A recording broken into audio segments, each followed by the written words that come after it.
ঈমানদারেরা তোমরা আল্লাহকে ভয় করার মতো ভয় করো, যথাযথ ভাবে ভয় করো, এবং তোমরা মৃত্যুবরণ করো না। ওয়ালা তামুতুন্না ইল্লা ওয়া আনতুম মুসলিমুন, সত্যিকারের মুসলমান না হয়ে তোমরা মৃত্যুবরণ করো না।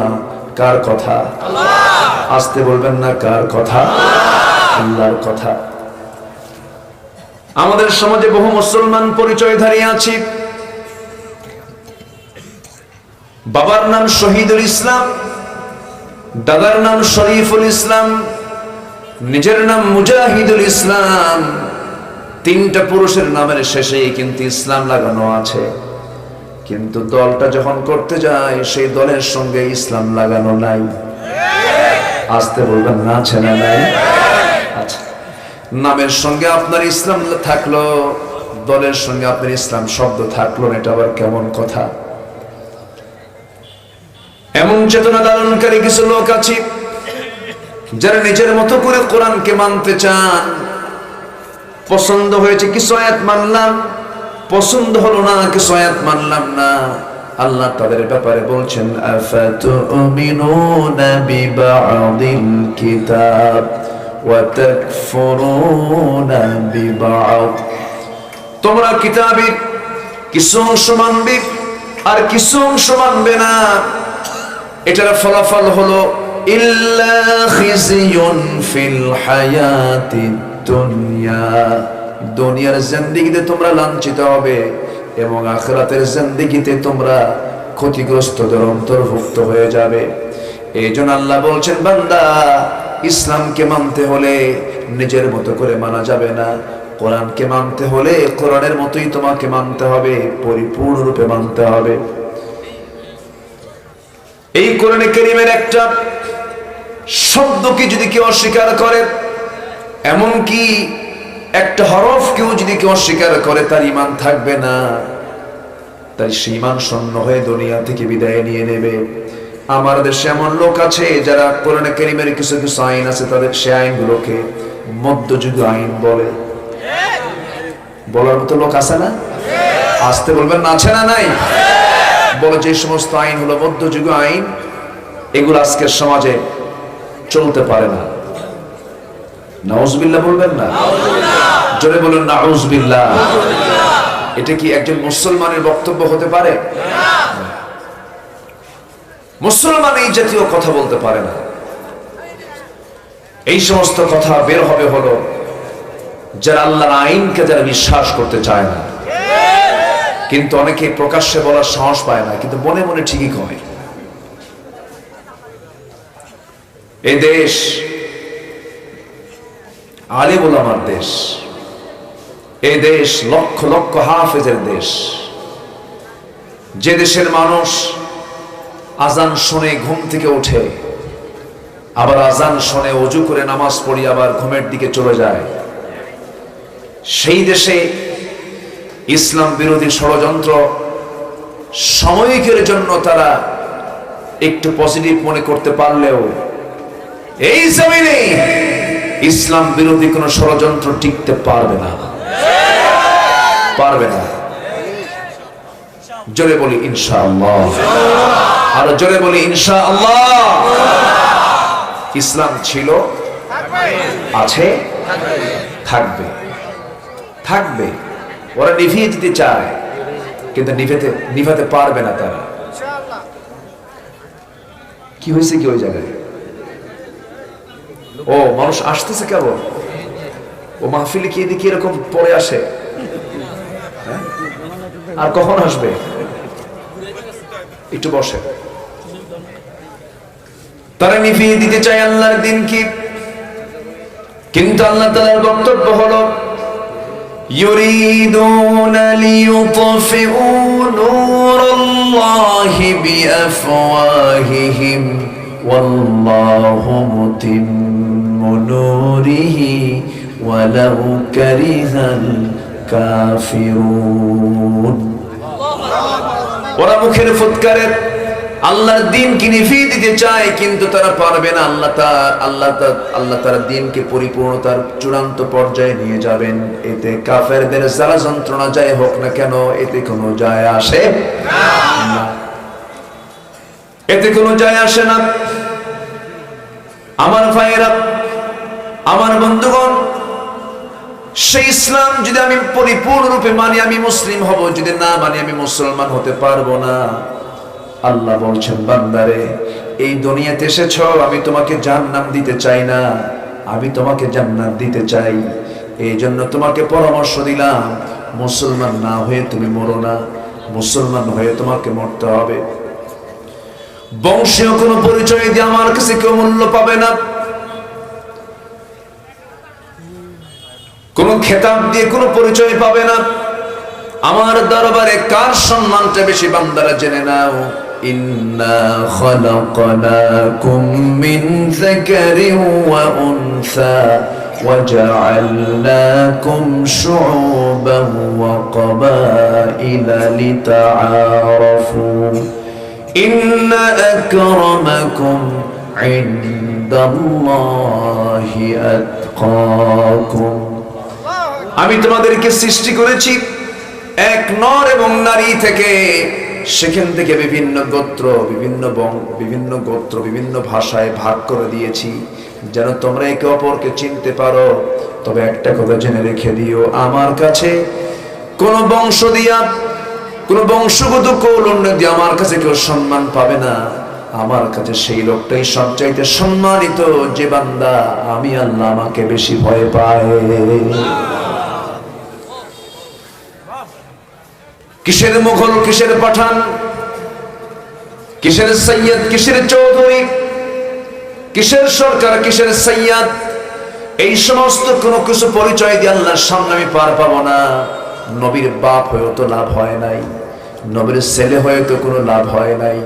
নবীর বাবা আজর, নবীর ছেলে কেনান, আছে না নাই? নবীর চাচা আবু লাহাব, লাভ হয় নাই। কুরাইশ বংশের মানুষ আবু লাহাব, আবু জাহেল বংশ দিয়ে লাভ হয় নাই। বংশ দিয়ে কি করবেন? পীরজাদা হলাম আমি, কিন্তু আমার বাবা ভালো পীর ছিলেন, আমি পীরজাদা, এই পরিচয় দিয়ে জান্নাত পাওয়া যাবে না। সেদিন কোন একটা মাহফিলে যাব, ঢাকা এয়ারপোর্টে বসে আছি, একজন হুজুরকে দেখলাম, মাথায় টুপি, মুখে দাড়ি, বুজুর্গ মানুষ। মনে হলো পাশে গিয়ে সালাম দিয়ে বসলাম, বসে সালাম দিচ্ছি, কিন্তু বসানটা অন্যরকম, একটু ভাব ভুক বেশি। এরকম কিছু ভাবের হুজুরও আছে না? শোনেন, আমরা আপনাদের জন্য আর কি দোয়া করব? উল্টা আলেমদের জন্য আপনাদের দোয়া করা দরকার। আমাদের দশা খুবই খারাপ, আমরা ভালো নাই, খুব সমস্যা। এলেমের গর্ব অহংকার আছে না নাই? আসতে বলবেন না, আছে না নাই? যদি একজনকে বলা হয় উনি কেমন আলেম, কারণ ওর কোন এলেম কেলাম আছে নাকি, ও তো মূর্খ, এরকম বলার লোক তো নাই। সালাম দিয়ে তিনি আগে টুপি দেখে, টুপিটা আমার গ্রুপের কিনা, যদি গ্রুপ মিলে তাহলে সালামটা দেয়, যদি না মিলে সালামটা দেয় না। এতটুকু সংকীর্ণতা নিয়ে আপনি ইসলাম কেমনে লালন করবেন?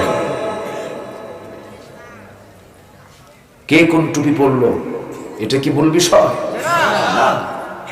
আফগানের এক টুপি পড়ে, পাকিস্তান এক টুপি পড়ে, ইন্ডিয়ার মুসলমান আরেক টুপি পড়ে, ওমান এক টুপি পড়ে, সৌদি এক টুপি পড়ে, বাংলাদেশ এক ধরনের টুপি পড়ে। এটা পোশাক। টুপি এক একটা দেশে এক একটা প্রচলন আছে, এই টুপি নিয়ে মারামারি লাগে, আছে? আসতে বলবেন না, আছে? সালাম দিতে নিয়ে ভাবে যেটা কোন গ্রুপ আগে দেখি, টুপি আগে দেখি না। মান সাল্লা সালাতানা ওয়াস্তাকবালা কিবলাতানা ওয়া আকালা যাবিহাতানা ফাযালিকাল মুসলিম। যে আমাদের মতো করে নামাজ পড়ে, আমাদের মতো কিবলামুখী হয় এবং আমাদের মতো প্রাণী জবাহ করা খায়, ফাযালিকাল মুসলিম, সেই মুসলিম। যেরকম সুবহানাল্লাহ।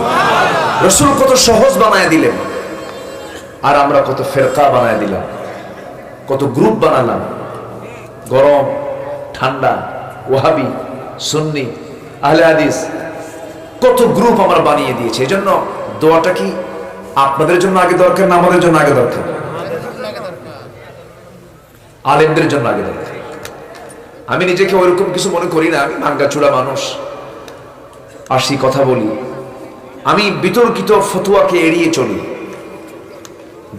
কি বলে 1 রাকাত 3 রাকাত বেতের, 8 রাকাত 20 রাকাত তারাবি, ফরজ নামাজের পরে মোনাজাত, মিলাদ কিয়াম, রসুল নূর মাটি, হাত বাঁধা বুকে না নাভিতে, এই সমস্ত বিষয় নিয়ে আমার কোনো বক্তব্য আমি দিতে চাই না, কারণ এগুলো দিনের বড় কোনো অংশ নয়। দিনের বড় অংশ হলো সমাজ থেকে শিরককে উৎখাত করা, সমাজ থেকে সুদ, ঘুষ, মদ, জেনা, ব্যভিচার বন্ধ করা। এই সমস্ত বিষয়ে কোনো কথা নাই। ঘন্টার পরে ঘন্টা শুধু ওই সমস্ত বিষয় নিয়ে কথা বলে। কেউ যদি আমিন নাও বলে তাও তো নামাজ হবে। কেউ যদি হাত নাভিতে বুকে নাও বাঁধে, হাত ছেড়ে দেয় নামাজ হবে, তাও নামাজ হবে। এবং এগুলোকে কেন্দ্র করে কি যে গালাগাল, আমি এগুলো শুনলে আমার লজ্জা লাগে জানেন। একজন কয় নাভিতে হাত বাঁধা যাবে না, আরেকজন কয় বুকে হাত বাঁধা যাবে না। এখন সাধারণ পাবলিক কি করবে বলেন? সাধারণ পাবলিক যখন দেখলো দুটাই হাত বাঁধা না জায়েজ, বুকেও চলবে না, নাভিতেও চলবে না, আল্লাহু আকবার কপালে, কোথায় নিয়ে গেছে? কপালে। ইয়াসসিরু ওয়ালা তুআসসিরু, সহজ করো কঠিন করো না। বাশশিরু ওয়ালা তুনাফিরু। আমরা কি যে করছি, যত বড় দায়িত্ব তত বড় জবাবদিহিতা কার কাছে? আসতে বলবেন না, কার কাছে? সম্মানিত ভাইয়েরা, আমার নবীর কাছে যত বড় আসামি হোক না কেন, রাসূলের কাছে আসলে তাকে তিনি সুন্দর করে বুঝায় দিতেন, কখনো হতাশ করতেন না। হতাশার কোনো বাণী মুসলমানের মুখে থাকবে না, ঠিক কি না? ওর ইমানই নাই, শেষ, মানে একদম কাফের বানায় শেষ করে দিচ্ছে, মুনাফিক বানায় শেষ করে দিচ্ছে। এরকম আছে না? নাই না। আমার বন্ধুগণ, কথা আছে, আজকে একটু কথা বলবো ইনশাআল্লাহ।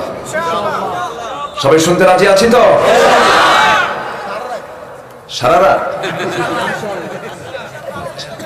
ঠিক আছে, থাকেন আপনারা, আমি যাবো না। রাত না, আমার তো সব রাত। গতকালকে আমার মাহফিল ছিল দিনের বেলা পরশবাড়ি, মানে গাইবান্ধা, রাজশাহীতে, রংপুরে। রাতে ছিল হলো রাজশাহী পুঠিয়া, তাহেরপুর পৌরসভায়। আচ্ছা, আজকে চলে আসছে হলো কুমিল্লা। আগামীকালকে বেশি দূরে না, মাত্র সিলেট,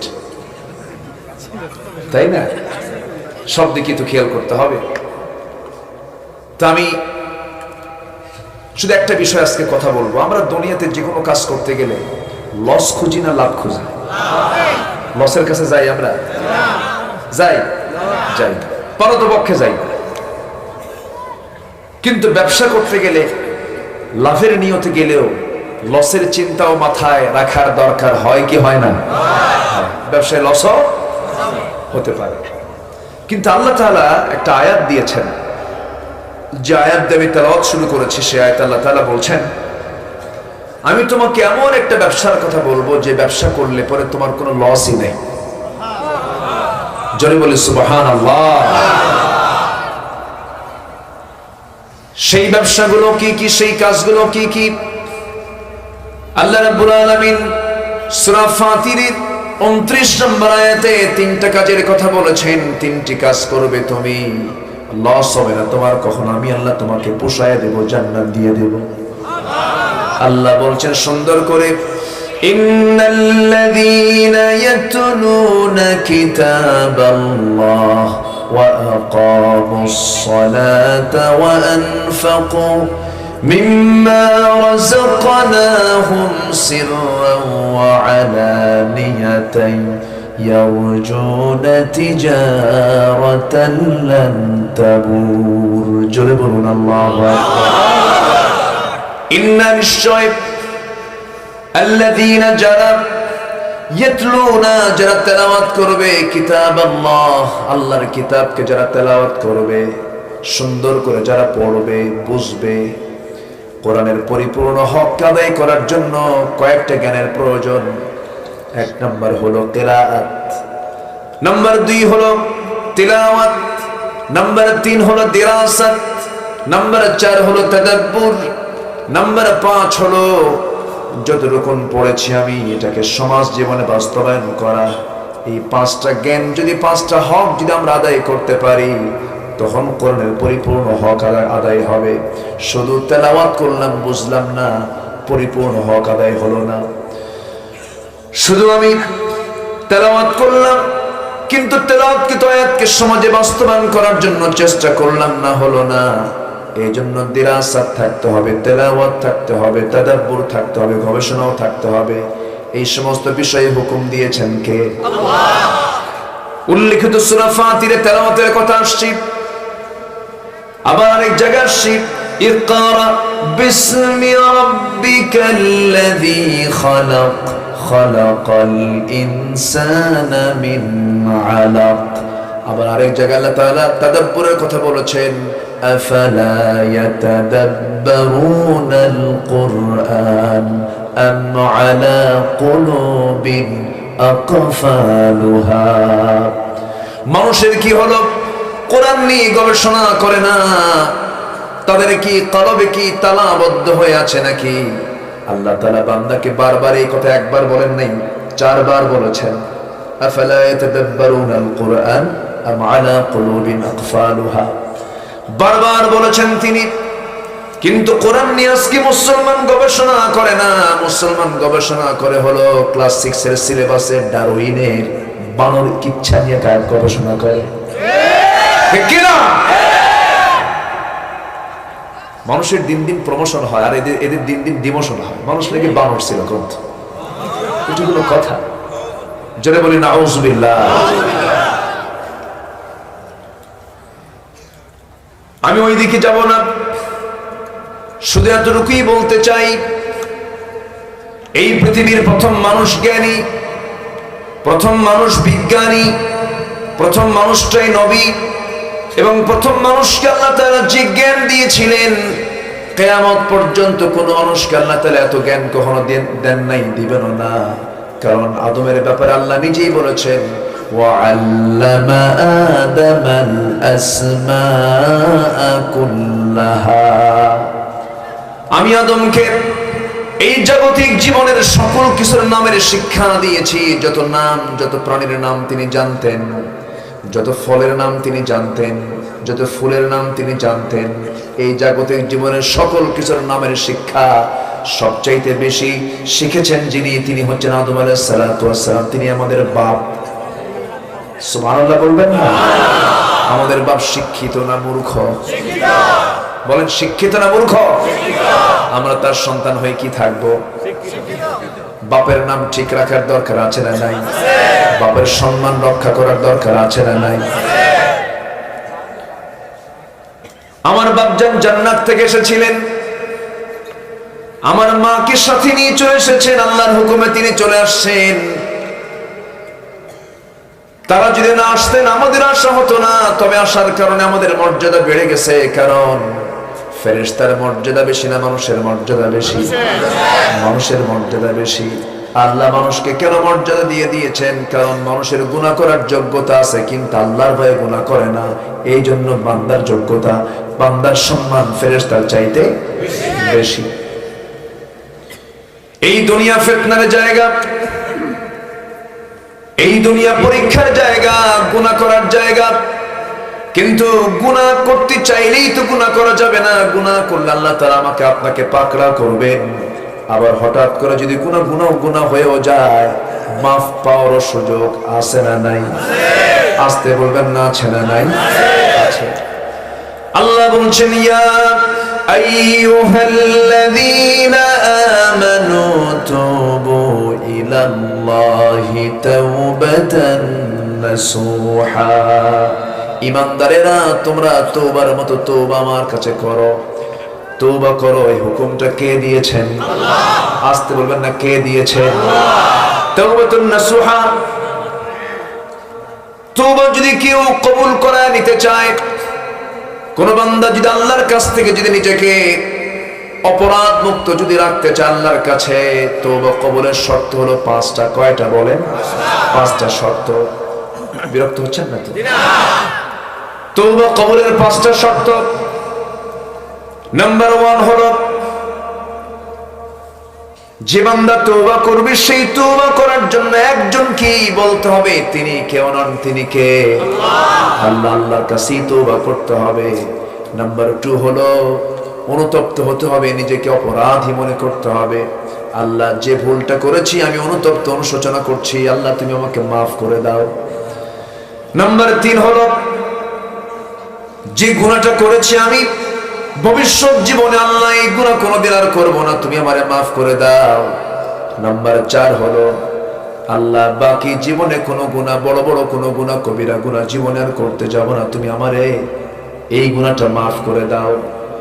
ভবিষ্যতে কোনো গুনার সিদ্ধান্ত না নেওয়া, চূড়ান্ত ভাবে আল্লাহর সামনে এটা বলে ফেলা। নাম্বার 5 হলো, বান্দার কোনো হক যদি নষ্ট হয়ে থাকে সেই হকগুলো ফেরত দিয়া এরপরে তওবা করা। বান্দার হক মেরে খেয়েছি, 1000 বার তওবা করলেও তওবা কবুল করবেন না কে? আল্লাহ। আসতে বলবেন না কে? আল্লাহ। বান্দার হক মেরে খাওয়া লোক তো বাংলাদেশে নাই বললেই চলে। আছে? আছে? চিন্তা করা যায়, দেশ স্বাধীন হয়েছে 71-এ, আজকে 2023 সাল চলছে। দেশের শ্রেষ্ঠ সন্তান হলো মুক্তিযোদ্ধারা। দেশ স্বাধীনের জন্য তারা রক্ত দিয়েছেন, অনেকে জীবন দিয়েছেন। এই ফ্রিডম ফাইটার যারা, এই স্বাধীনতার যুদ্ধে যারা অংশগ্রহণ করেছেন, তাদের জন্য মুক্তিযোদ্ধা ভাতার ব্যবস্থাও আছে, ভালো। কিন্তু পত্রিকায় দেখতে পেলাম 2000 মুক্তিযোদ্ধা যারা মুক্তিযোদ্ধার ভাতা নিচ্ছে, যাদের বয়স হলো 52 বছর, যুদ্ধ হয়েছে 52 বছর। এই যুদ্ধটা করলো কখন? রুহের জগৎ থেকে, ঠিক কিনা?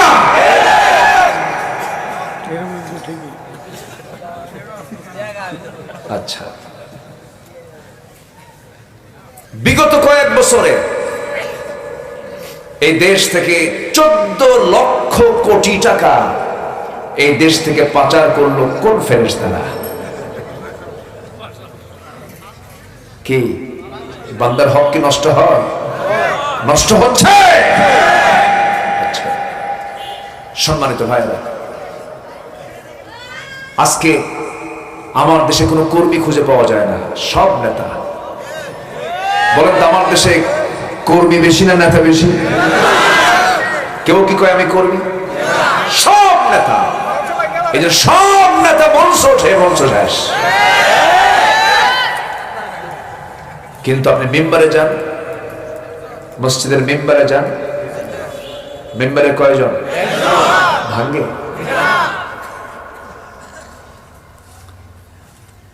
নেতৃত্ব মেম্বার থেকে আসতে হবে। রাগ করছেন নাকি? যেদিন থেকে নেতৃত্ব মেম্বার থেকে আসা বন্ধ হয়েছে সেদিন থেকে ভাঙ্গা শুরু হয়েছে। নেতৃত্ব আসতে হবে মসজিদ থেকে, মসজিদের মেম্বার থেকে। আমার নবীজি দুনিয়া থেকে বিদায় নিবেন, বিদায় লগন চলে এসেছে নবীজির জীবনের। 63 বছর 9 ঘন্টা বেঁচে ছিলেন আমার নবীজি। 40 বছর বয়সে নবুয়ত পেয়েছেন, 23 বছর 9 ঘন্টা তিনি পৃথিবীতে নবুয়তের জিন্দেগিতে ছিলেন।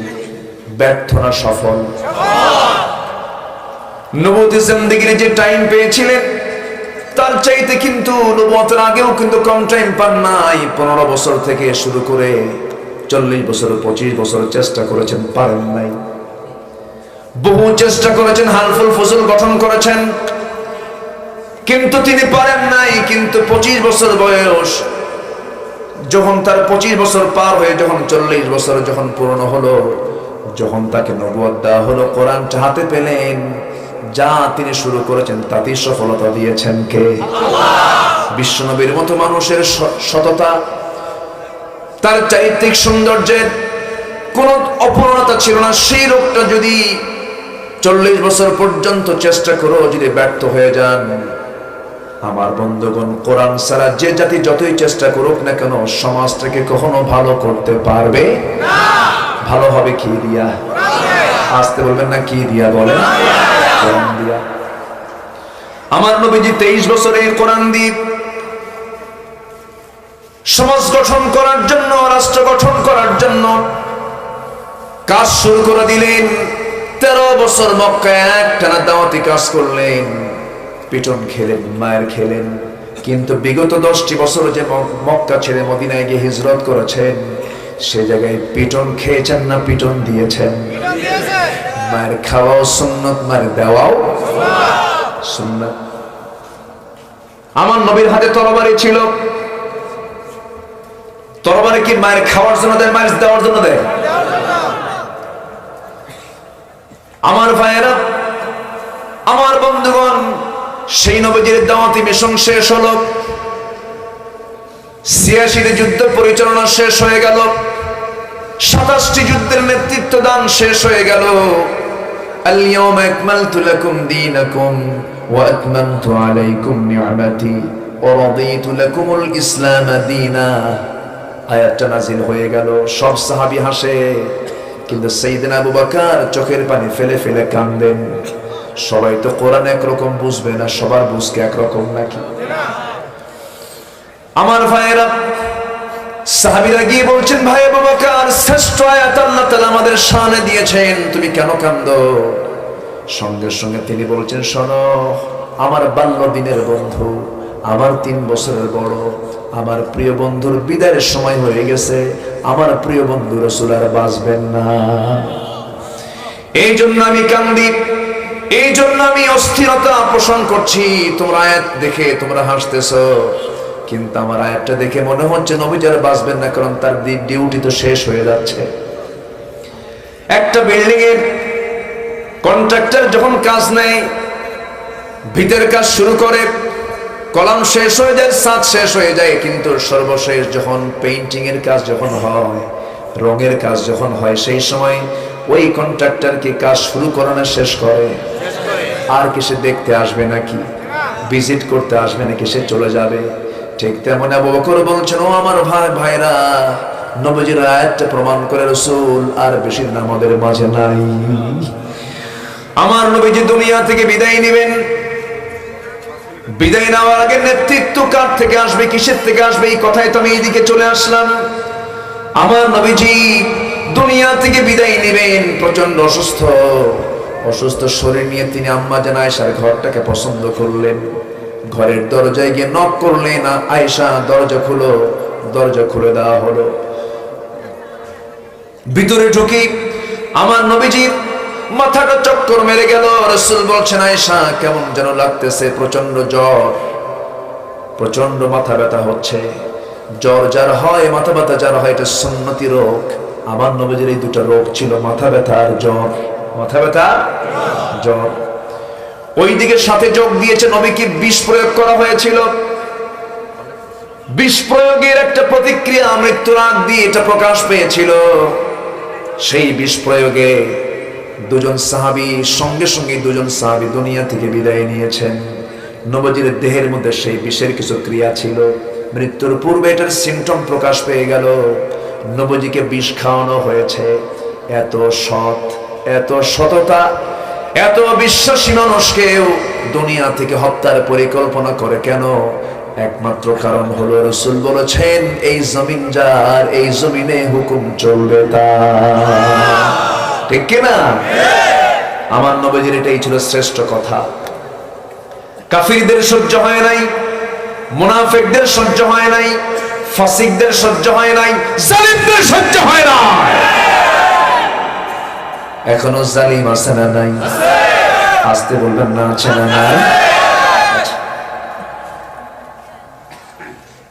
আমার নবীজি আম্মা জান আয়েশাকে বলছেন, আয়েশা প্রচন্ড মাথা ব্যথা হতেছে, মাথায় একটু পানি ঢেলে দাও। পানি ঢেলে দেওয়া হলো। আমার নবীজি একটু মাথা ঠান্ডা হলো।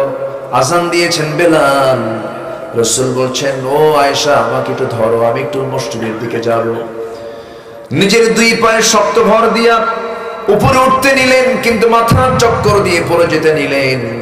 এবার তিনি বলছেন, আয়েশা রে, বুঝতে পেরেছি জামাতে আমার আর নামাজ হবে না মনে হয়, আমি জামাতে মনে হয় নামাজ পড়তে পারবো না।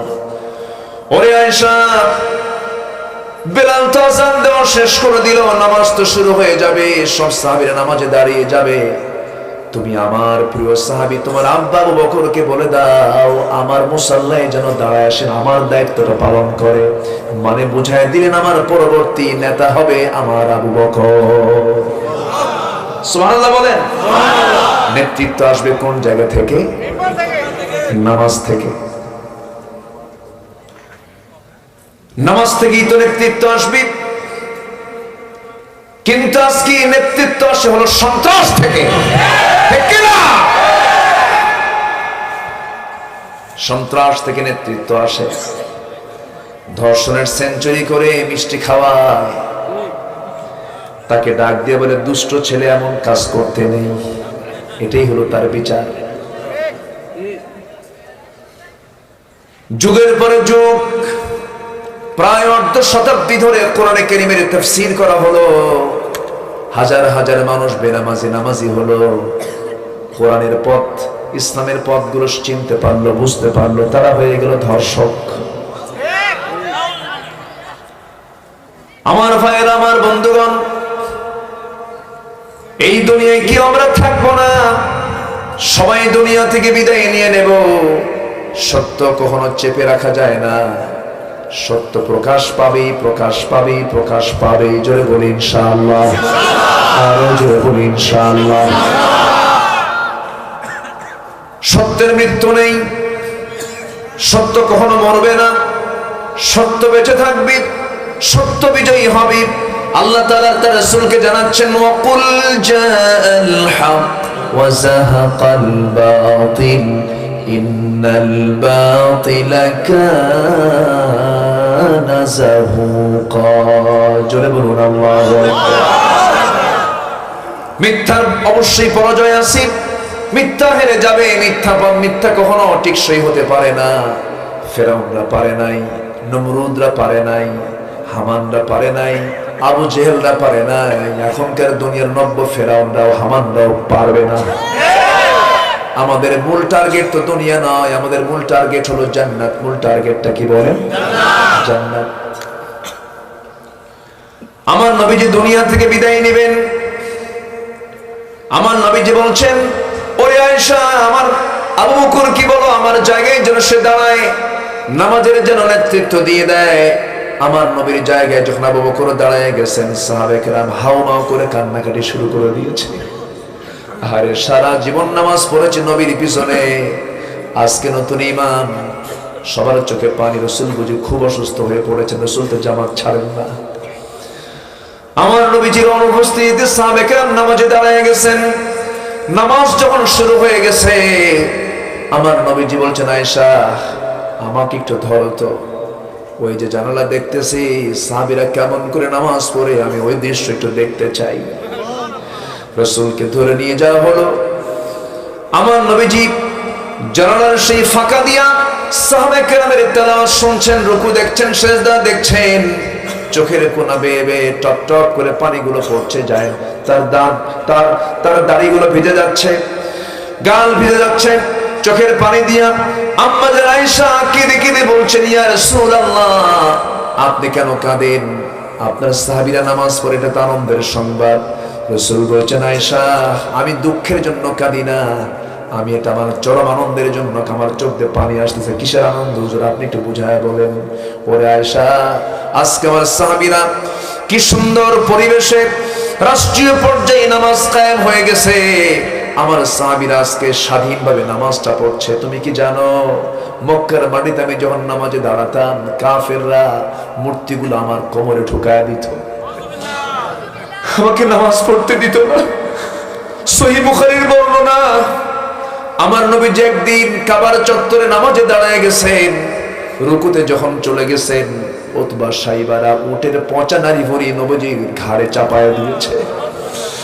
উটের পচা নারী ভরি যখন ঘাড়ে চাপায়া দিয়েছে, আমার নবীজি হামাগুড়ি দিয়ে পড়ে গেছেন। ফাতিমা রাদিয়াল্লাহু তাআলা আনহা দূর থেকে দৃশ্য দেখে দৌড় মেরে চলে আসছেন।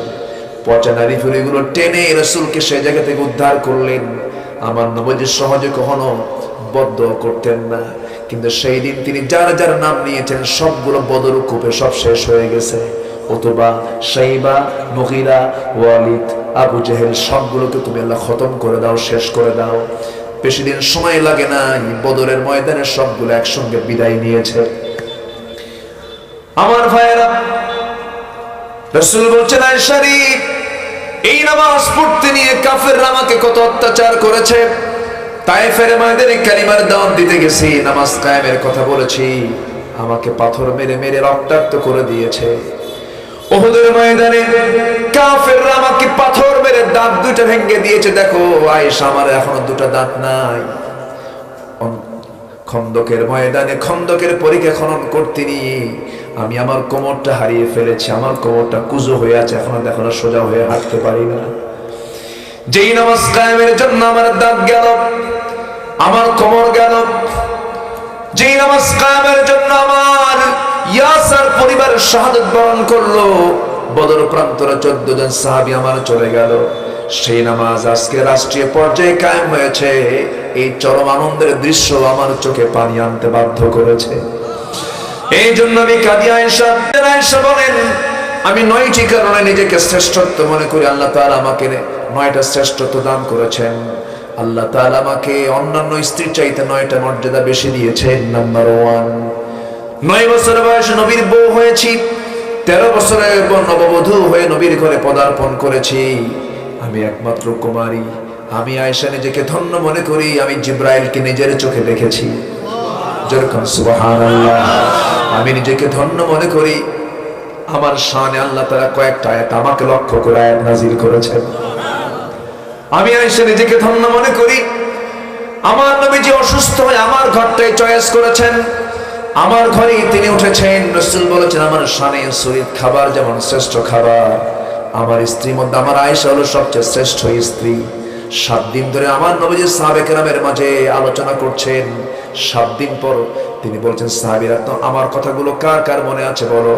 সম্পূর্ণরূপে কেউ বলতে পারলো না, কিছু না কিছু বাদ পড়েছে। আম্মা জান আয়েশাকে বলা হলো, computer fail, first to last হুবহু আম্মা জান আয়েশা সব বলে দিয়েছেন। আম্মা জান আয়েশা খুব শিক্ষিতা ছিলেন, প্রচন্ড মেধাবী ছিলেন। আম্মা জান আয়েশা বলেন, নিজেকে ধন্য মনে করি, নবীজি আমার ঘরটাকেই পছন্দ করলেন। আমার পুরোতে মাথা রেখে তিনি আরাম ফরমালেন। নবীজির মাথার চুলগুলো আমি ভিজে ভিজে সুন্দর করে পানি দিয়ে ভিজায় ভিজায় নবীজির মাথাটা ঠান্ডা করে দিয়েছি। এবং নবীজি, আমি নিজেকে ধন্য মনে করি, রাসূল আমাকে বললেন, আয়েশা মুখটা কেমন যেন মনে হচ্ছে, দাঁতটা পরিষ্কার করা দরকার, মেসওয়াক দেওয়া তো আছে নাকি? মেসওয়াক খুঁজবেন কেমনে? নবীজি শোয়া আছেন তার উরুতে। বড় ভাই আব্দুর রহমানকে ডাক দিয়ে বলছেন, মেসওয়াকের জন্য মেসওয়াক এনে দেওয়া হলো। সেই মেসওয়াকটার আগে শক্ত, নবীজির যেন কষ্ট না হয়, আম্মা জান আয়েশা সেটাকে চাবায় চাবায় নরম করে দিলেন। চাবায় চাবায় নরম করে দেওয়ার কারণে ওই মেসওয়াকের আগে কিছু থুতু জমা হয়েছিল। আমার নবীজি মেসওয়াকটা হাতের মধ্যে নিয়ে মুস্কি একটা হাসি দিলেন, চাঁদের মতো হাসির ঝিলিক। নবীজি হাসতেছেন, আর মেসওয়াক দিয়ে মেসওয়াক শুরু না করে সেই মেসওয়াকের আগায় লাগানো থুতুগুলো চুষে চুষে রাসূল পান করছেন আর মুস্কি মুস্কি হাসতেছেন। আমি আয়েশা নিজেকে ধন্য মনে করি, রাসূল তার জীবনের শেষ খাবার খেয়েছেন, আমি আয়েশা আমার মুখের লালা। আমার নবীজি এরপরে বলছেন, আয়েশা রে, আমার মনে হয় মৃত্যুর সময় ঘনিয়ে এসেছে, আমার ফাতিমা কোথায়? ফাতিমাকে ডেকে আনো। ফাতিমাকে ডেকে আনা হলো। নবীর সামনে তিনি দাঁড়িয়ে আছেন, নবীজির চোখে পানি, ফাতিমার চোখেও পানি। রাসূল বলছেন, ফাতিমারে তোর চোখের পানি আমার দারুণ শেল বেঁধে যায়, আমার কাছে আয়। কানের মধ্যে মুখ ঢুকায় দিয়া আমার নবীজি কানে কানে বলছেন, ফাতিমা কেঁদো না, কেঁদো না, তোমার বাপ দুনিয়া থেকে বিদায় হচ্ছে ঠিক, কিন্তু কবরের জিন্দেগিতে আলেমে বারজাখে তোমার সঙ্গে আমার সবচেয়ে আগে দেখা হয়ে যাবে। মানে বুঝাচ্ছেন, ফাতিমা তোমারও সময় নাই, তুমিও দুনিয়া থেকে বিদায় নেবে। কম বয়সে ফাতিমা বিদায় নিয়েছেন, খুব কম বয়সে। মানুষ মৃত্যুর সংবাদ শুনলে পরে ভয় পায়, কিন্তু ফাতিমা ভয় পেলেন না, আনন্দ পেলেন। আনন্দ পেলেন, আনন্দ চিত্ততা নিয়ে তিনি ঘর থেকে বের হয়ে গেলেন। আমার নবীজি মৃত্যুর প্রস্তুতি নিচ্ছেন। এমন সময় আম্মা জান আয়েশাকে ডাক দিয়ে বলছেন, আয়েশা আমি দুনিয়া থেকে মনে হয় বিদায় হয়ে যাব, আমি তোমাকে লাস্ট মেসেজ, তোমার সঙ্গে আমার লাস্ট কথা হবে, একটাই কথা বলবো আমি তোমাকে, ও আমার আয়েশা, আমার সবাইকে উম্মতকে জানিয়ে দেবে নামাজ নামাজ নামাজ। জোরে কোন সুবহানাল্লাহ। নেতৃত্ব আসবে কোন জায়গা থেকে? নামাজ থেকে। নামাজ আছে যার, চরিত্র আছে তার, নামাজ নাই যার, চরিত্র নাই তার। নামাজ আছে যার, নেতৃত্ব আছে, নামাজ নাই যার, নেতৃত্ব নাই।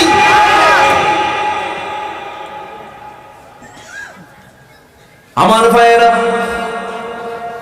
আমার বন্ধুগণ, আম্মা জান আয়েশা বলেন, আমি নিজেকে ধন্য মনে করি, রাসূল আমার চোখের সামনে আমার উরুতে মাথা রেখে, আমার হাতে মাথা রাখা অবস্থায় রাসূল দুনিয়া থেকে বিদায় নিয়েছে। আমি নিজের হাতে নবীর চোখটা নিচের দিকে নামায়া দিয়েছি। আমি আয়েশা নিজেকে ধন্য মনে করি, রাসূল যখন দুনিয়া থেকে বিদায় হয়ে গেলেন, আমার ঘরটাই হয়ে গেছে নবীর কবর। যেরকম সুবহানাল্লাহ। আমার ঘরটাই হয়ে গেছে নবীর কবর। আমি নিজেকে ধন্য মনে করি, রাসূল আমার ঘরে তিনি তার শেষ জায়গা করে নিয়েছেন। আমারও মন চেয়েছিল আমি আমার নবীর পাশে ঘুমাবো, আমার কবরটা নবীর পাশে হবে। কিন্তু মুসলিম জাহানের বড় একজন আল্লাহর বড় কাছের বান্দা ওমরে ফারুক যখন আমার নবীর পাশে থাকার ইচ্ছা পোষণ করেছেন, আমি আমার জায়গা আমি ওমরে ফারুককে দান করে দিয়েছি। আমার ভাইয়েরা, এই ইতিহাসটা, এই প্রেক্ষাপটটা টেনে আনার মূল কারণ হলো, আমরা যে কাজটাই করতে যাব, যার সঙ্গে সম্পর্ক করতে যাব, সেখানে আগে দেখবো ওই লোকের সঙ্গে আল্লাহর সম্পর্ক কি, ঠিক কিনা বলেন? আল্লাহর সঙ্গে সম্পর্ক আছে, আমার সঙ্গে তার সম্পর্ক আছে। মান আহাব্বা লিল্লাহ ওয়া বাগাদা লিল্লাহ ওয়া আতা লিল্লাহ ওয়া মানাহা লিল্লাহ ফাকাদ ইসতাকমালাল ঈমান। আমি কাউকে দেব আল্লাহর জন্য, কাউকে দেব না আল্লাহর জন্য, কাউকে ভালোবাসবো আল্লাহর জন্য, কাউকে ভালোবাসবো না আল্লাহর জন্য। সব হবে কার জন্য? আল্লাহর জন্য। আমার ভাইরা, এই জন্য আমি আপনি দুনিয়া থেকে যখন বিদায় হয়ে যাব, আমাদের মূল টার্গেট হলো জান্নাত। মূল টার্গেট কি বলেন? জান্নাত। লস করা যাবে? লস করা যাবে? জান্নাত নাই তো এই লসের আর কি শেষ আছে নাকি? মহা লস। জান্নাত আমাকে নিতেই হবে। দুনিয়া ছেড়ে দিলে হলো জান্নাত নেব আমি। সব ছেড়ে চলে যা, আমার জান্নাত ছেড়ে দেওয়া যাবে না, জান্নাত আমাকে নিতেই হবে। আল্লাহ তাআলা বলছেন, বান্দারে আমি তোকে জাহান্নাম থেকে বাঁচাবো, আমি তোকে জান্নাত দিয়ে দেব। আমি কি তোকে এমন একটা ব্যবসার কথা বলবো নাকি? এখানে তিজারা শব্দ আসছে, ওই এত তিজারা শব্দ আসছে। আল্লাহ রাব্বুল আলামিন বলেন, কি সুন্দর করে বলছেন, বান্দাকে প্রশ্ন করছেন, হাল আদুল্লুকুম আলা তিজারাতিন তুনজিকুম মিন আযাবিন আলীম তুমিনুনা বিল্লাহি ওয়া রাসূলিহি ওয়া তুজাহিদুনা ফি সাবিলিল্লাহি বিআমওয়ালিকুম ওয়া আনফুসিকুম যালিকুম খায়রুল লাকুম ইন কুনতুম তা'লামুন। জোরে বলুন আল্লাহু আকবার। আপনারা কষ্ট পাচ্ছেন? দুই একজন করে যে ওঠে, ও চাপচুপ লাগছে না, একটু বসেন না। একটা কথা বলি, যদি সেজদা দিতে যদি তৃপ্তি না আসে, কোরআন তেলাওয়াতে যদি মজা না পাওয়া যায়, সেজদায় যদি মজা না পাওয়া যায়, ওয়াজের বৈঠকে মজলিসে বসে কোরআনের আলোচনায় বসে যদি মজা না পাওয়া যায়, তাহলে ভাবতে হবে নফসের দারুণ রোগ ধরা পড়েছে। কথা ক্লিয়ার? একটু বসেন, একটু বসেন না। কত সময় চলে যায়, ফুটবল খেলা 90 মিনিটও গোল হয় না, হ্যাঁ? তারপরে আরো বাড়াও 120, কোনো ক্লান্তি নেই। সম্মানিত ভাইয়েরা, এই বৈঠকের যে কি গুরুত্ব, মরার পরে আমরা টের পাবো। মরার পরে এটার ফলাফল আমরা বুঝবো যে এটার কি গুরুত্ব। আল্লাহু আকবার বলুন। বসুন না আমার ভাইয়েরা, আমাকে আপনাকে যেমন করি হোক জান্নাতের টার্গেট করতে হবে। জান্নাতের টার্গেট করতে হলে দুনিয়ার সকল স্বার্থ ছেড়ে দিতে হবে। আল্লাহ তাআলা বলছেন আমি তোমাকে জাহান্নাম থেকে বাঁচিয়ে তোমাকে জান্নাত দেব, এমন একটা ব্যবসার কথা বলবো নাকি? আল্লাহ বলছেন হাল আদুল্লুকুম, আমি কি তোমাকে বলবো নাকি আলা তিজারাতিন তুনজিকুম মিন আযাবিন আলীম। এরপর আল্লাহ উত্তর দিচ্ছেন, প্রশ্ন করছেন কে? আবার উত্তরটাও দিচ্ছেন কে? কি সুন্দর করে আল্লাহ প্রশ্ন করছেন, আল্লাহ উত্তর দিচ্ছেন। আল্লাহ বলছেন ঈমান আনবে আল্লাহর উপরে, নবীর উপরে, এরপরে জিহাদ করবে কার পথে? আসতে বলবেন না, কার পথে? অনেকে নামাজ পড়তে চায় কিন্তু জিহাদকে দেখলে ভয় পায়। নামাজ পড়তে চায়, নামাজ কায়েমের সংগ্রামের কথা বললে বলে ভাই আমার কাজ আছে। আছে না নাই? আমার বন্ধুগণ, আল্লাহ রাব্বুল আলামিন আরেক জায়গায় বলছেন কুল ইন কানা আবাউকুম ওয়া আবনাউকুম ওয়া ইখওয়ানুকুম ওয়া আজওয়াজুকুম ওয়া আশীরাতুকুম ওয়া আমওয়ালুন ইকতারাফতুমুহা ওয়া তিজারাতুন তাখশাউনা কাসাদাহা ওয়া মাসাকিনু তারদাউনাহা আহাব্ব إليكم من الله ورسوله وجهاد في سبيله فتربصوا حتى يأتي الله بأمره والله لا يهدي القوم الفاسقين جل بولي الله দুনিয়ার যত ভালোবাসা আছে, বাপ ভাই স্ত্রী আত্মীয় স্বজন মালামাল সম্পদ বসবাসযোগ্য তোমার ঘর বাড়ি, এগুলো সকল কিছুর চাইতে বেশি ভালোবাসতে হবে কাকে? নাম্বার 2 হচ্ছে মুহাম্মদ সাল্লাল্লাহু আলাইহি ওয়াসাল্লাম। নাম্বার 3 হলো জিহাদ ফি সাবিলিল্লাহ, জিহাদকে পছন্দ করতে হবে। একটা ছোট্ট ইতিহাস মনে পড়লো আমার নবীজি যুদ্ধ শুরু করেছেন বদর থেকে। 313 জন সাহাবী নিয়ে রাসূলের প্রথম জিহাদের ময়দানে উপস্থিতি। কিন্তু আমার নবীজি সবচেয়ে বড় যে অভিযানটা পরিচালনা করেছিলেন সে অভিযানের নাম হলো তাবুক অভিযান। সেই তাবুকের প্রান্তে আমার নবীজি 313 নয় 30,000 মুজাহিদ নিয়ে, সৈনিক নিয়ে তিনি রওনা দিয়েছিলেন। কত হাজার? 30,000 কি সেই কথা নাকি? সব সাহাবী সব নবীর পিছনে। এই বড় মুজাহিদের মতো কি পৃথিবীতে আর কেউ আসবে নাকি? এই 30,000 সাহাবীকে নিয়ে রাসূল তাবুকের প্রান্তরে রওনা দিয়েছেন রোমানদের বিরুদ্ধে মোকাবেলা করার জন্য। তৎকালীন দুনিয়ার পরাশক্তি তারা, রোমক শক্তির বিরুদ্ধে তিনি মোকাবেলা করতে গেছেন। রোমান সৈন্যদের বিরুদ্ধে মোকাবেলা করার জন্য এর আগে রাসূল নিজে যান নাই, কি শুধু সাহাবীরা গিয়েছেন 3000 সৈন্য নিয়ে। মুসলমানদের বিজয় হয়েছে, কিন্তু এবার রাসূল নিজে চলে গেছেন 30,000 সৈন্য নিয়ে। যুদ্ধটা হলো না, যুদ্ধ থেমে গেল। বিনা যুদ্ধে নবীজি মদিনায় ঢুকেছেন। মদিনার মসজিদে ঢোকা মাত্রই আমার নবীজি বসে আছেন। একজন সাহাবী, খুব দামি সাহাবী, বুখারীর বর্ণনা, কাব বিন মালিক রাদিয়াল্লাহু তাআলা আনহু আমার নবীর সামনে গিয়ে আস্তে করে হাঁটু গেড়ে নবীর সামনে বসে গেলেন এবং খুব ভয়ে ভয়ে রাসূলের সামনে বসে আছেন, থরথর করে কাঁপতেছেন। রাসূল বলছেন, কাব, তুমি আমার সামনে বসে কি যেন ভয় পাচ্ছ, কিছু বলতে চাও নাকি বলো? হুজুর, বলবো, কিন্তু হুজুর আপনি আমাকে মাফ করবেন কিনা জানি না, কি বলো আমাকে বলো।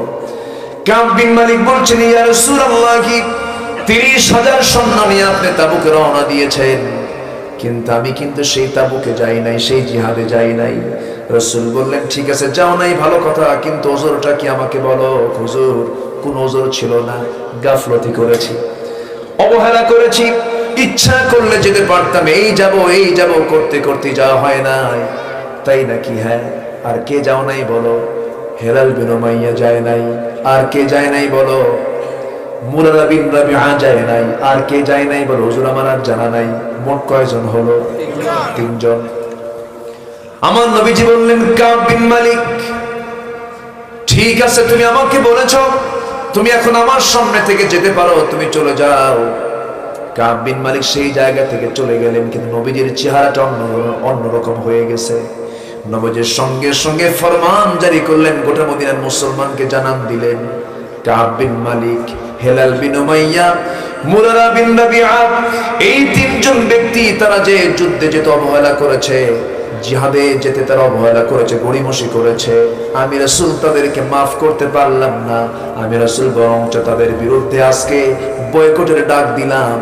ওদের সঙ্গে কোনো প্রকার সালাম কালাম, লেনদেন, চলা ফেরা, আচার ব্যবহার কোন মুসলমান করতে পারবে না। রাগ করতেছেন নাকি? অনেকে ভাবতেছে তসবিহ আমি দিনে 1000 বার জপি, তাহাজ্জুদ পড়ি, কোনোদিন তাহাজ্জুদ মিস নাই। মসজিদ বানায় দিছি, মাদ্রাসা বিশাল বড় বানায় দিয়েছে, আল্লাহ আমারে জান্নাত না দিয়ে যাবে কোথায়? 30,000 সৈন্যের মাঝে 3 জন যান না। রাসূল ইচ্ছা করলে বলতে পারতেন যাও, সমস্যা নেই, মাত্র 3 জন তো যা হয়েছে যাও। 30,000 সৈন্যের মাঝে মাত্র 3 জন যান নাই। রাসূল 3 জনকে পাকড়াও করলেন, বললেন কোনো আচার ব্যবহার করা যাবে না এদের সাথে। কাব বিন মালিকের কানে সংবাদ চলে গেছে। কাব বিন মালিকের কাছে যেন মনে হচ্ছে আকাশটা ভেঙে পড়েছে মাথার উপরে। আমি কি ভুলটা করে ফেললাম, কেন গেলাম না রে? ও জিহাদিন ফি সাবিলি, আমি কেন জিহাদকে প্রাধান্য দিলাম না? সঙ্গে সঙ্গে স্ত্রীর কাছে গিয়ে একটু মনের সান্ত্বনা নেবেন। যারা বিয়ে করেছেন বউ একটা সান্ত্বনার জায়গা, ঠিক কিনা? মাওয়াদ্দাতাও ওয়া রাহমা, ভালোবাসাও থাকে, রহমতও থাকে। যুবকরা বিয়ে না করলে বুঝবা কেমন? যুবকদের জন্য আমি 3টা কাজ শিখিয়ে যাবো আজকে, দেখি শেষের দিকে। হ্যাঁ, রাজি আছো তো যুবকরা? আমার নবীজি এই চূড়ান্ত সিদ্ধান্ত দেওয়ার সঙ্গে সঙ্গে কাব বিন মালিক নিজের প্রশান্তির জন্য বউয়ের কাছে চলে গেলেন। দরজায় নক দিয়েছেন, বাড়িতে স্ত্রী, দরজা খোলো। ভিতর থেকে জবাব আসতেছে, স্ত্রী বলছে স্বামী আমার দরজা খুলতে আমি বাধ্য, কারণ আপনার ঘর আপনার বাড়ি, আমি দরজা না খুললে কি হয় নাকি? কিন্তু দরজা খুলবো, শর্ত হলো এই দরজা দিয়ে আপনি ঢুকবেন, পিছনের দরজা দিয়ে আমি আপনার স্ত্রী বের হয়ে যাব, কারণ যে লোকটাকে রাসূল বয়কট করেছে আমিও তাকে বয়কট করলাম। এটা ইসলাম। আমার দেশে এমন লোক আছে, এমন পরিবারও আছে, একই বাবার 4টা ছেলে, 4 ভাই 4 দল করে। আছে না নাই? মুনাফিক দেখতে ওই রকমই। কি কথা বলছেন? 4 ভাই 4 দল করে। যে দল ক্ষমতায় যায়, অপোজিট যে সমস্ত ভাইগুলো আছে তারা বলে শোনো 5 বছর তুমি আমাদেরকে দেখবা, এরপর আমরা যখন আসবো তখন আমরা তোমাকে দেখবো। শয়তান কয় শয়তান তো এরকমই হওয়া লাগে।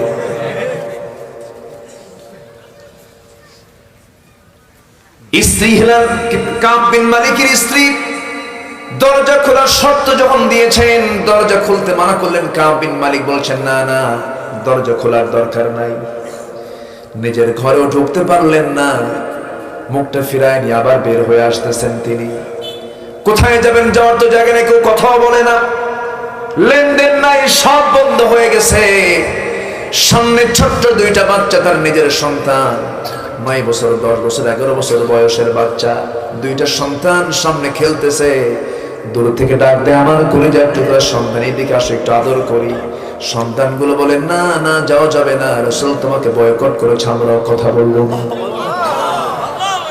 আমার ভাইয়েরা, কাব বিন মালিকের কোনো অভাব ছিল না জিকির আজকারের, নবীর প্রতি মহব্বতের কোনো কমতি ছিল না। সূরা তাওবা পড়বেন, তাওবা তাওবা, সূরা তাওবা আল্লাহ তাআলা এই জন্য এই সূরার নামকরণ এই 3 সাহাবীকে কেন্দ্র করেই করেছেন, সূরার নামটা তাওবা দিয়েছেন। আমার ভাইয়েরা, কাব বিন মালিক কোথায় যাবেন? সিজদায় পড়ে পড়ে কাঁদবেন। হেলাল বিন উমাইয়ার বয়স হলো 70 বছর, নবীর চাইতে বয়স বড়। 70 বছরের বুড়া মানুষ, চামড়া গুলো কুচকে গেছে, বুড়া মানুষ, চুলগুলো পাকা। হেলাল বিন উমাইয়ার কানে যখন সংবাদ চলে গেছে, পাগলের মতো হয়ে গেছে হেলাল বিন উমাইয়া। ঘরের মধ্যে থাকা দড়ি নিয়ে, হাতের মধ্যে নিয়ে, সেই রশিগুলো নিয়ে চলে গেছে মসজিদে নববীর সামনে। মসজিদে নববীর সামনে গিয়া বড় একটা খুঁটি, সেই খুঁটির সাথে দড়িটা বেঁধে নিয়া নিজের দুটো হাত স্বেচ্ছায় দড়ি দিয়ে বেঁধে বেঁধে বলছে, হেলাল রে, তোর মতো বড় আসামি এই জমিন আর নাই। নবী তোর বিরুদ্ধে বয়কটের ডাক দিয়েছে, তোর মতো বদনসিব আর কে আছে রে হেলাল? নিজে নিজেকে গালি দিচ্ছেন আর দুইটা হাত বেঁধে এখানে চোখ মেরে বসে আছেন। সাহাবীরা আসে মসজিদের দিকে, সালাম দেন, কেউ উত্তর নেয় না, মুখটা ফিরায় নেয়, কারণ নবীর ওয়ার্ডার। কার ওয়ার্ডার বলেন? নবীর ওয়ার্ডার। হেলাল বিন উমাইয়া এইরকম করে 40টা দিন পার করলেন। কিতাবের মধ্যে এসেছে, তাফসীর এসেছে যে দড়িতে তিনি হাত বেঁধেছিলেন, শক্ত করে বাঁধার কারণে তার হাত পর্যন্ত ঘা হয়ে গিয়েছিল। খাওয়া বন্ধ, সেজদায় পড়ে পড়ে কাঁদেন আর তওবা করেন। মুরারা বিন রাবিআ পাহাড়ি গর্তের মধ্যে সেজদায় পড়ে পড়ে কেঁদে কেঁদে আল্লাহকে বলছেন, আল্লাহ তুমি কি আমাকে মাফ করবা না? দুনিয়া তো কোথাও জায়গা পাইলাম না, মাফের জায়গা নাই, তুমি আল্লাহ আমাদেরকে মাফ করে দাও।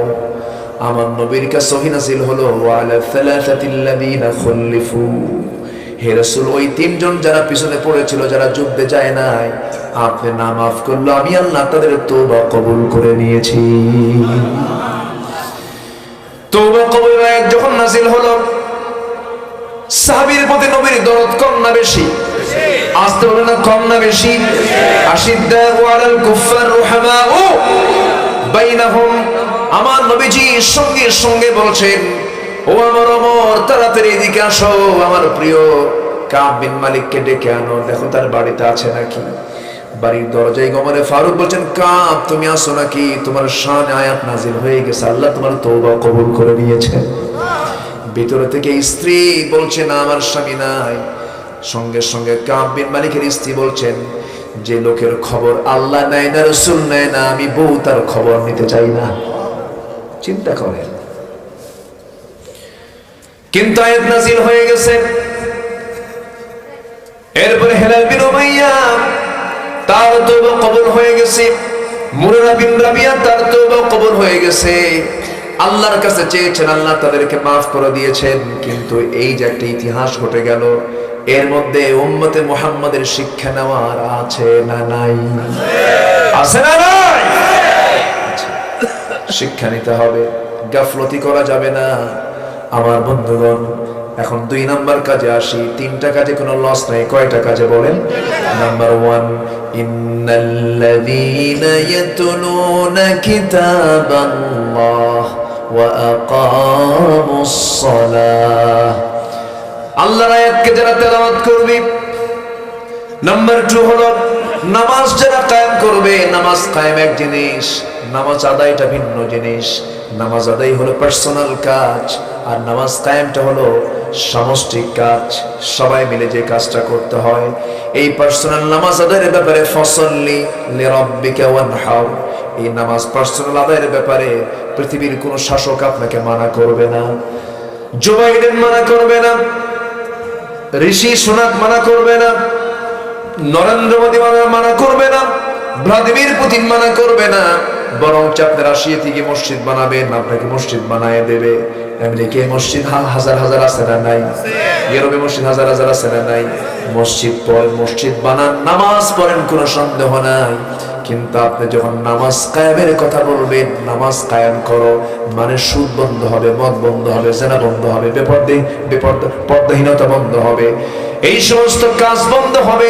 নামাজ কায়েমের সঙ্গে সঙ্গে যখন আপনি নামাজ কায়েমের কথা বলবেন, ওই সময় আপনার পরিচয় দিয়ে দেবে জঙ্গি, মৌলবাদী, কট্টরপন্থী, রক্ষণশীল।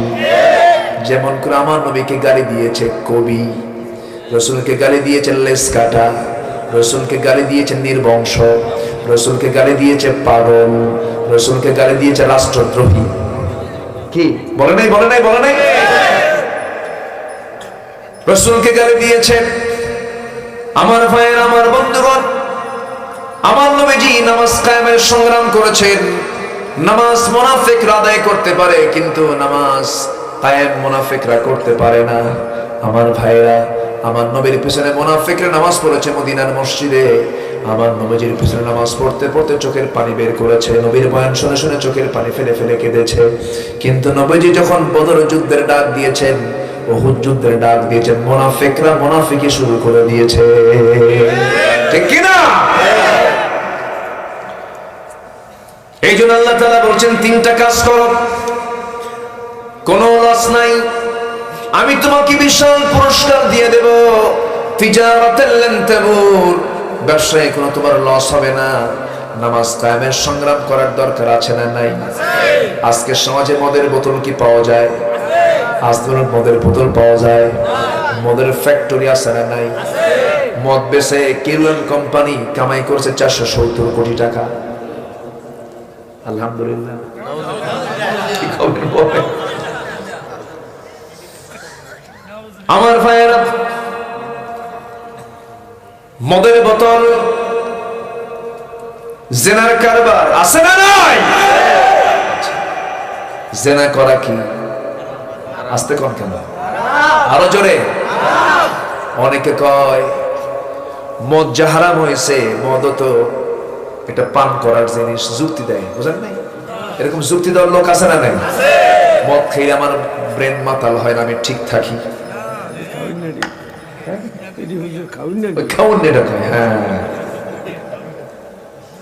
মদ খেলে লিভার ঠিক হয় না, নষ্ট হয়ে যায়। জান্নাতে খাবো আমরা সব, জোরে বলি ইনশাআল্লাহ। কোথায় খাবো? জান্নাতে পান করবো। 4টা নহর থাকবে। কয়টা নহর? 4টা। আল্লাহর কি অফার দেখছেন জান্নাতীদের জন্য, মুত্তাকির জন্য। জান্নাতের মধ্যে 4টা নহর থাকবে, দুধের নহর, মধুর নহর, পানির নহর, শরাবের নহর। এমন শরাব পান করানো হবে যে শরাবটা পান করলে পরে জীবনের শক্তি, যৌবনের শক্তি ডাবল ডাবল হয়ে যাবে। এগুলো জান্নাতে কে রেখে দিয়েছেন? আসতে বলবেন না, কে রেখে দিয়েছেন? জান্নাতে হুর আছে না নাই? হুরগুলো কত সুন্দর না সুন্দর। সেই সুন্দর হুরগুলো যদি পেতে চাও, দুনিয়ার কোন অবৈধ হুরের কাছে যাওয়া যাইবে না।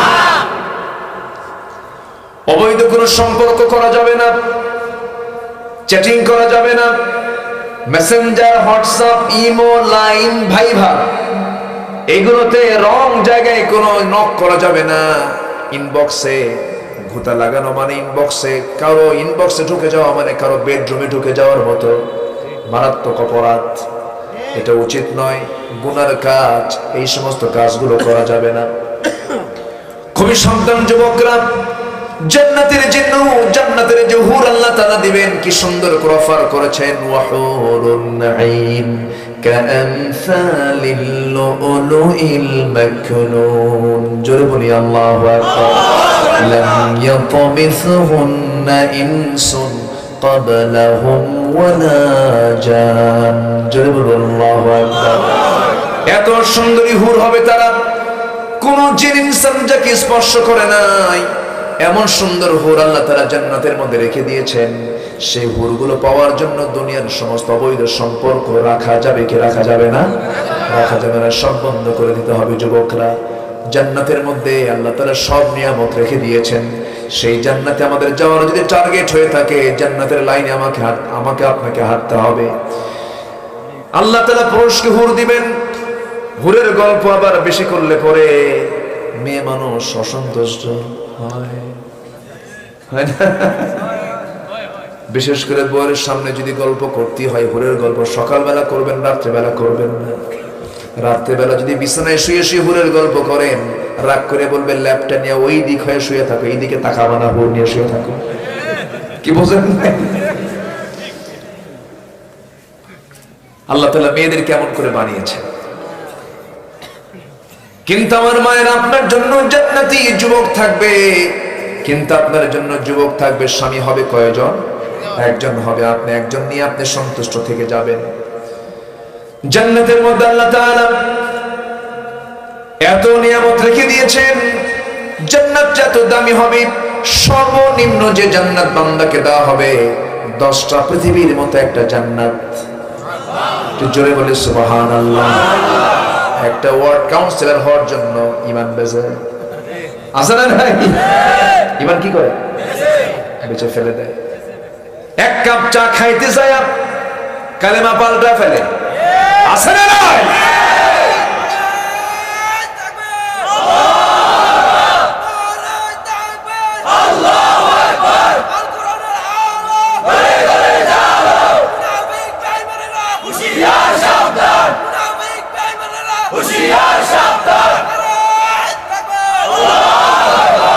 ধন্যবাদ তোমাকে আলোচনার পয়েন্টে স্লোগান দেওয়ার জন্য, তাই না? যে আমি কি আলোচনা করব এখনো? কিন্তু ঘড়ি তো চলতিছে, ঘড়ি তো থামে না। জি বলি আলহামদুলিল্লাহ। আলোচনা চলো, হুজুর মরুক। না হুজুর, আপনাদের মাইরা না, আপনাদের মাইরা না, তবে আপনার দিকে চাই একটু। কি সুন্দর, বলি আলহামদুলিল্লাহ। তাহলে জান্নাত হবে সর্বনিম্ন জান্নাত কয়টা পৃথিবী? এটা ছোটখাটো হয়েছে নাকি? 10টা পৃথিবীর মতো একটা জান্নাত। আল্লাহু আকবার বলো। জান্নাত ঠিকই নেবো কিন্তু কোরআন শরীফ পড়তে পারি না, তাহলে কেমন হলো বলেন তো? এরকম লোক আছে না নাই? চাচার বয়স 60 বছর হয়ে গেছে, 70 বছর, চাচা কোরআন শরীফ পড়েন, কে বাবা মুখে আসেন, কি হয় না? মুখে আসে না কেন? কে বাবা খুব চেষ্টা করে হয় না। কাচ্চা চাচা দেবিদারের কংসনগরের মোড়ে যে আপনার রাস্তার ধারে 4 শতক জায়গা আছে, ওটা দাগ নাম্বার কত? কি 93? দাগ নাম্বার মনে আছে না? নাই। আবার কুমিল্লার কোর্টে গিয়ে ফাইল নিয়ে সকাল বিকাল কোর্টের বারান্দা দিয়ে ঘুরে, চাচার বয়স 70 বছর, কিন্তু কোর্টে নিয়ে দেওয়া হলো আমার নবীজি সেই পাহাড়ের পাদদেশ থেকে সেই চুলটা সংগ্রহ করে চুলের একটা করে গিরো খোলেন আর বলেন, কুল আউযু বিরাব্বিল ফালাক মিন শাররি মা খালাক ওয়া মিন শাররি গাসিকিন ইযা ওয়াকাব ওয়া মিন শাররিন নাফাসাতি ফিল উকাদ ওয়া মিন শাররি হাসিদিন ইযা হাসাদ। জোরে বলি আল্লাহু আকবার। قل أعوذ برب الناس ملك الناس إله الناس من شر الوسواس الخناس الذي يوسوس في صدور الناس من الجنة والناس. جل الله أكبر. যত প্রকার বদ নজর থেকে বাঁচতে চান সব ঠিক হয়ে যাবে। দোকানদারি করতেছেন, বদ নজর দেয়, ফালাক নাস করে মারবেন, ফু। আল্লাহর কালাম তো লস নাই। আল্লাহু আকবার বলেন। আমার নবীজি বলেছেন, আমার উম্মতের আখির জামানায় সবচেয়ে বড় অনিষ্ট হবে বদ নজর। এই বদ নজর থেকে বাঁচার জন্য ফালাক নাস কে দিয়েছেন? আল্লাহ দিয়েছেন। এই জন্য কোরআনটা আমরা সুন্দর করে পড়বো, সহি করে পড়বো, জোরে বলে ইনশাআল্লাহ। কোরআনকে বলুন, কোরআন তুমি কাকে লানত দাও, কোরআনও কিন্তু লানত দেয়। লানত আছে না নাই? কোরআনের লানত আছে না নাই? রুব্বা কারিম লিল কুরআনি ওয়াল কুরআনু ইয়ালআনুহু। কোরআন তাকে লানত দেয় যে কোরআনটাকে সহি করে পড়ে না। এই জন্য কোরআনটাকে আমরা সহি করে পড়বো, জোরে বলে ইনশাআল্লাহ। তবে কুমিল্লায় ভিন্ন আছে, নোয়াখালী, কুমিল্লা, লক্ষ্মীপুর অধিকাংশ লোক ভালো কোরআন পড়তে পারে বলে আলহামদুলিল্লাহ। ভালো কুমিল্লা, নোয়াখালী ফার্স্ট, আপনার এলেম কালামে ফার্স্ট। গোটা দেশের আলেমের নেতৃত্ব কুমিল্লা, নোয়াখালী নেয়, আলহামদুলিল্লাহ, তাই না? সম্মানিত ভাই, ব্রাহ্মণবাড়িয়া তো কুমিল্লা, আবার ব্রাহ্মণবাড়ির নাম বলতে হবে, বৃহত্তর কুমিল্লা তো, তাই না? সব কুমিল্লা। কুম লিল্লাহ, আলহামদুলিল্লাহ। দাঁড়িয়ে যাও কার জন্য? আল্লাহর জন্য। সম্মানিত ভাইরা, তাহলে দুটো কথা বললাম, একটা হচ্ছে আল্লাহর কালাম আমরা সুন্দর করে তেলাওয়াত করব, শুধু তেলাওয়াত নয়, কিরাআত, তেলাওয়াত, দিরাসাত, তাদাব্বুর সব থাকতে হবে। নাম্বার 2 হচ্ছে নামাজ শুধু পড়লেই হবে না, নামাজ আমরা কায়েমের সংগ্রাম করব। কায়েমের সংগ্রাম মানে আন্দোলন থেকে পিছে থাকা যাবে না। পিছে থাকলে খবর আছে না নাই? 3 সাহাবীকে ধরছিলেন কে? মুহাম্মদ সাল্লাল্লাহু। আচ্ছা, নাম্বার 3 হলো ওয়ানফাকু মিম্মা রাযাকনাহুম সিররাও ওয়া আলানিয়া। গোপনে প্রকাশ্যে আমি তোমাকে যে টাকা দিয়েছি, যে অর্থ দিয়েছি, যে সম্পদ দিয়েছি, তা থেকে কিছু খরচ করো। ওয়ানফিকু মিম্মা রাযাকনাহুম সিররাও ওয়া আলানিয়া, সব আল্লাহ চাননি তো, কিছু দাও। ওয়া মিম্মা রাযাকনাহুম ইউনফিকুন, কিছু তুমি আমার জন্য খরচ করো, আমি তোমাকে এটা পরে পুষায় দিয়ে জান্নাত দিয়ে দেব। জোরে বলি সুবহানাল্লাহ। তাহলে কি আসলে কি আল্লাহকে দেওয়া হলো না নিজের জন্য রাখা হলো? বলেন বলেন সবাই, আল্লাহকে দেওয়া হলো না নিজের জন্য রাখা হলো? নিজের জন্য রাখা হলো।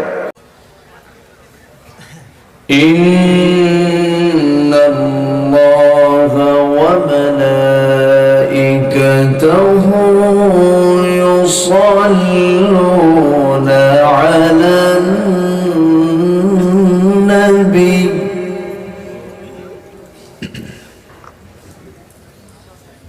يا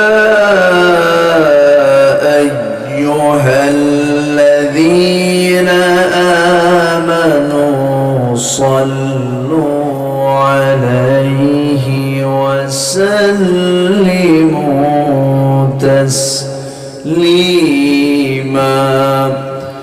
اللهم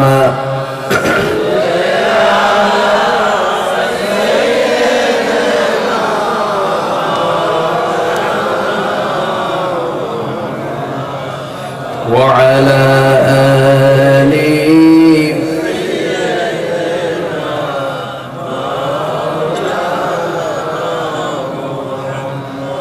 একটু মোহাম্মত দিয়ে নবীর প্রেমে মাতোয়ারা হয়ে জবান খুলে উচ্চ আওয়াজে সবাই বলুন আল্লাহুম্মা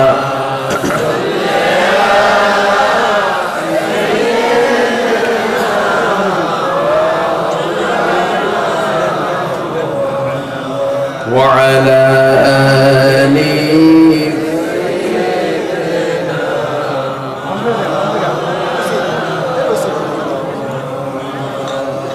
জীবনে কখনো তুমি মিথ্যা বলনি তাই তো তোমায় পেতে কাঁদে ধরণী কাঁদে ধরণী তোমারি মতো নেতা পেতে তোমারি মতো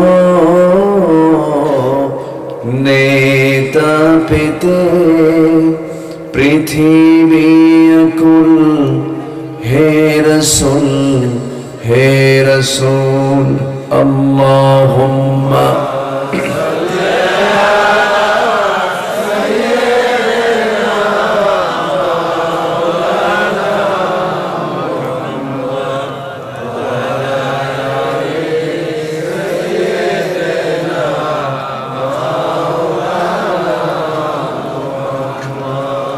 সবাই বলুন বালাগাল উলা বিকামালিহি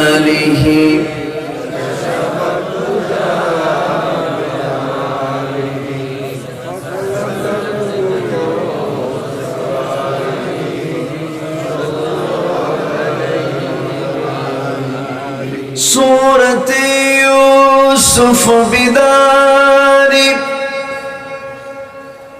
حكمة لقمان ما قارئ قرآن باري يهدي لساد مان ما بلغ العلا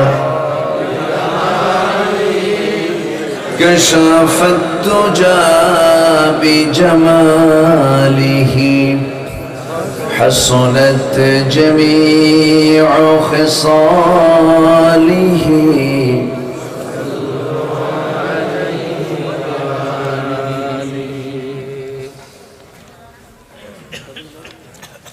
কুমিল্লা জেলার দেবিদ্বার উপজেলার বিহার মন্ডল বালিকা উচ্চ বিদ্যালয় মাঠে অনুষ্ঠিত দুদিন ব্যাপী 13তম তাফসীরুল কোরআন মাহফিল মহত আয়োজনের সম্মানিত সুযোগ্য সভাপতি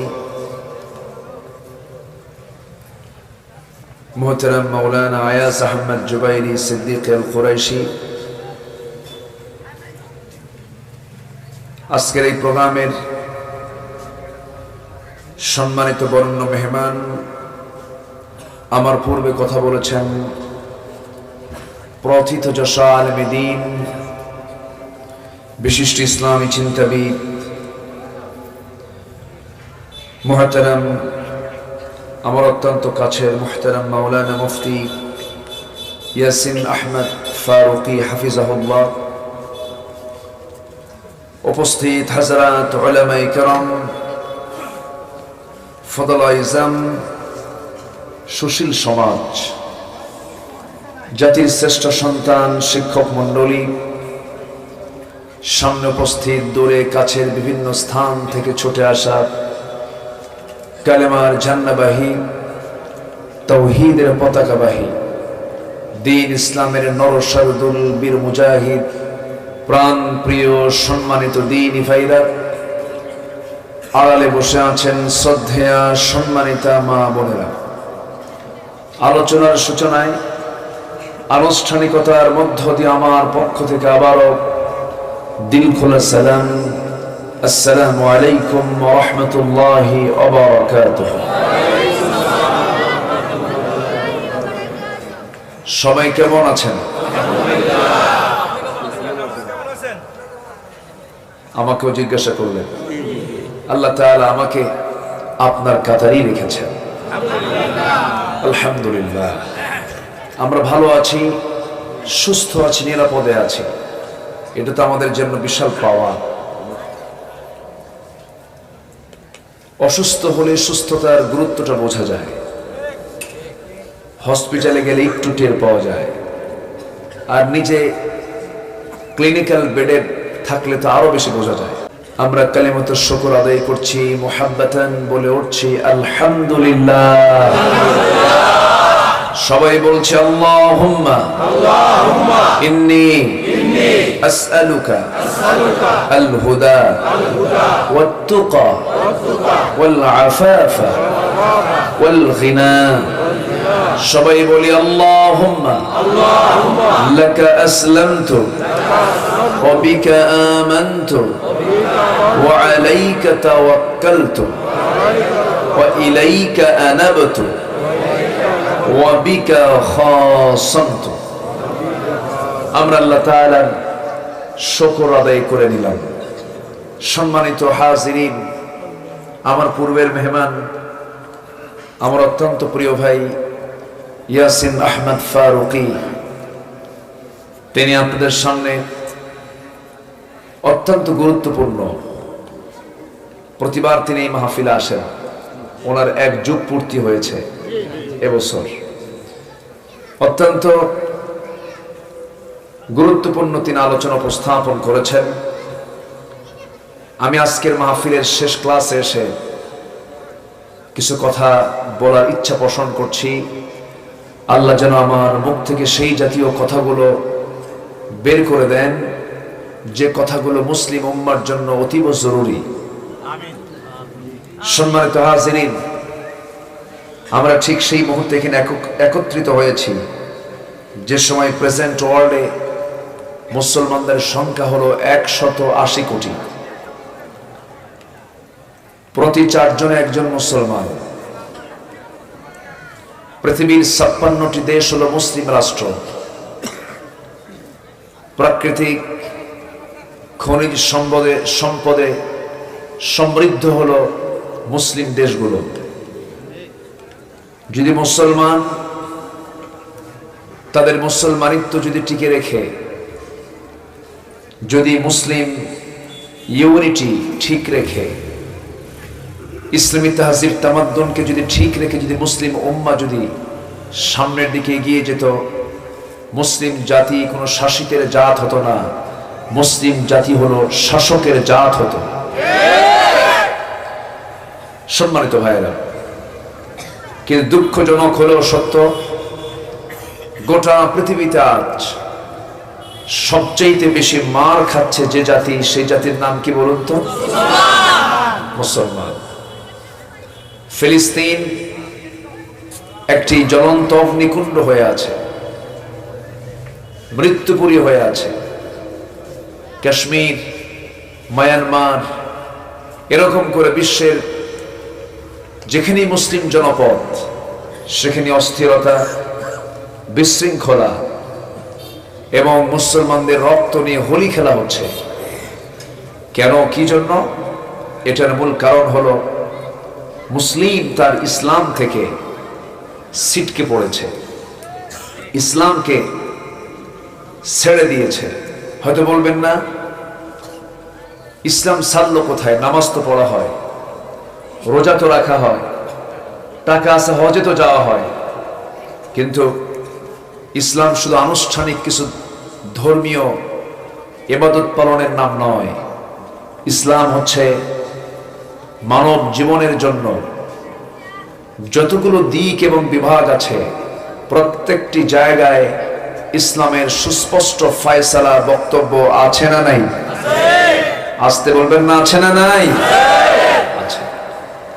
আমরা অনেকে রাসূলকে ভালোবাসার কথা বলি আমরা রাসূলকে খুব ভালোবাসি, কিন্তু রাসূলকে আমি নামাজে ভালোবাসলাম, ইবাদতে ভালোবাসলাম, আমি আমার পছন্দ মতো রাসূলকে আমি মহব্বত করলাম, কিন্তু রাসূলকে অনেকে রাজনৈতিক জীবনে, রাষ্ট্রীয় জীবনে, অর্থনৈতিক জীবনে মানতে চান না।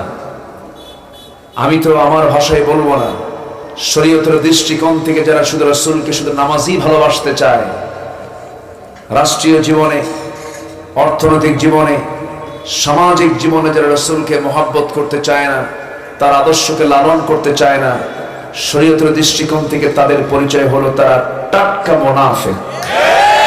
ঠিক কি না? সম্মানিত হাজিরিন, আমরা এই দুনিয়াতে এসেছি একটি টাইম নিয়ে। লা ইস্তাখিরুনা সাআতাও ওয়া লা ইস্তাকদিমুন। এক সেকেন্ড আগেও মৃত্যু হবে না, এক সেকেন্ড পরেও মৃত্যু হবে না। এবং বিআই আরদিন তামুত, যে জমিনেই তোমার মৃত্যু হবে সেখানেই তোমাকে যেতে হবে। এটা কার ফয়সালা?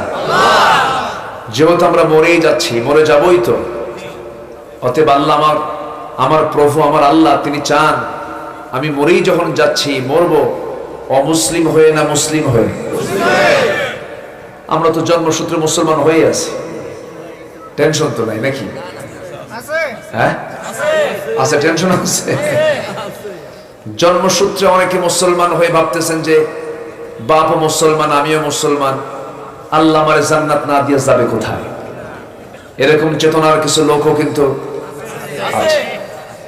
কিন্তু আল্লাহ তাআলা কিন্তু ইমানদারকে ডাক দিয়ে বলছেন মুসলমান হও। কাকে ডাক দিয়ে বলতেছেন? ইমানদারকে ডাক দিয়ে।